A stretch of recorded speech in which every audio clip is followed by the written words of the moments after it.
The poem by Francisco X. Alarcón, translated by Francisco Aragon. Prayer, oración. I want a God as my accomplice, who spends nights in houses of ill repute and gets up late on Saturdays. A God who whistles through the streets and trembles before the lips of his lover. A God who waits in line at the entrance of movie houses and likes to drink café au lait. A God who spits blood from tuberculosis and doesn't even have enough for bus fare. A God knocked unconscious by the billy club of a policeman at a demonstration. A God who pisses out of fear before the flaring electrodes of torture. A God who hurts to the last bone and bites the air in pain. A jobless God, a striking God, a hungry God, a fugitive God, an exiled God, an enraged God. A God who longs from jail for a change in the order of things. I want a more godlike God. Alarcón wrote this poem as a gay Latino man around the year 2000. It calls itself a prayer.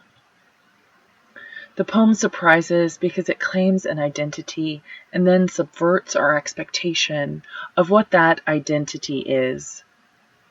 It is a prayer because it asks for what the speaker wants. It is also not a prayer because it does not address a God. What it does, in fact, is ask some void for the God who is apparently not listening. When Alarcón wrote and published the poem, I was deep in my Christian identity, years away from losing my faith and decades away from coming out myself as gay. I did not meet the poem at the time. If I had, at that time, I wouldn't have known what to make of such a petition. It asks for a God that seems utterly unlike the God he and my former self knew.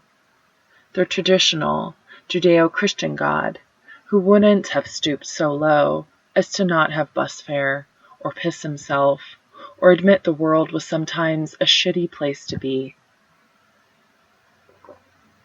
My name is Amanda Hawkins. I am an MFA candidate at UC Davis in poetry. I also hold an MA in Theological Studies from Regent College in Vancouver, Canada. I have a long and conflicted religious history, both in and out of churches, as a believer, unbeliever, and somewhere in between. What interests me in the poem is its narrator. Has Alarcón created a voice who is arguing for a God who doesn't exist? Or is he arguing against a God who doesn't fit this description? Is it a poem of belief or unbelief? And does that even matter? Before this past summer, I had taught writing workshops for years, but I had never offered or seen a workshop specifically tailored for people who might want to write a poem like this, one that straddled the fence of religious and secular worlds. I wanted to offer a workshop as a place of communal support and encouragement for writing about identity and experience, but from a foundationally non-religious perspective, encouraging the widest spectrum of past, present, and future religious engagement and experience.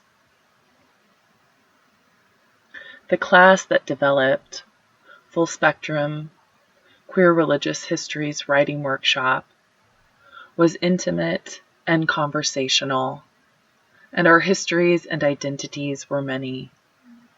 One was a Baptist pastor from Canada, one was solidly ex-Mormon, one was not at all religious, ever, hadn't grown up religious, but was contemplating chaplaincy. There were others in between, but all participants were somewhere in the LGBTQIA community, and they wanted to explore, through writing, their religious histories. We kept our meetings conversational and given to laughter, but open to the work that delved into traumas of past and present. The group met every Tuesday for 7 weeks in the summer and followed a 2-part structure. The first 3 weeks we spent reading and writing together in class. Some nights we looked at example poems like Alarcon's prayer, Oración, to inspire our work. Other nights we simply held close the intention of writing about our queer religious experience while focusing elsewhere, on the elements or memories or texts. And after we wrote, we shared. The second half of the class we spent in workshop, focusing on attention, noticing for each other what we saw the work doing, rather than the usual prescriptive critique model. These weeks I sent participants home with prompts, rather than guiding them through writing in class. The 7 weeks culminated in a public reading the last night, where family, friends, and community members gathered via Zoom to celebrate and listen while workshop participants read their own writing. I have said my purpose in offering this workshop was to create a place for people who needed the space and support to write about their religious and queer identities. That is true. But what this workshop managed to do in the end was confirm also my hunch that there is, in fact, a missing link between LGBTQIA plus support systems and religious institutions, even when those institutions are allies. I spoke with quite a few of the religious communities in the downtown Sacramento area. All of them were excited and interested in the class and advertised to their congregants and contacts.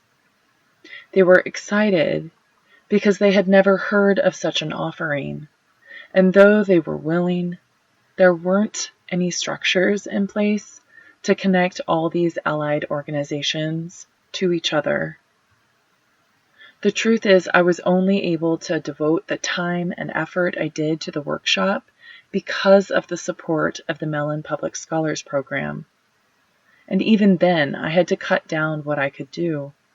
A 7-week workshop instead of a 10, a workshop only instead of a stories website in addition, and I had to let go of becoming overnight a liaison between the center and the religious communities I wanted to reach.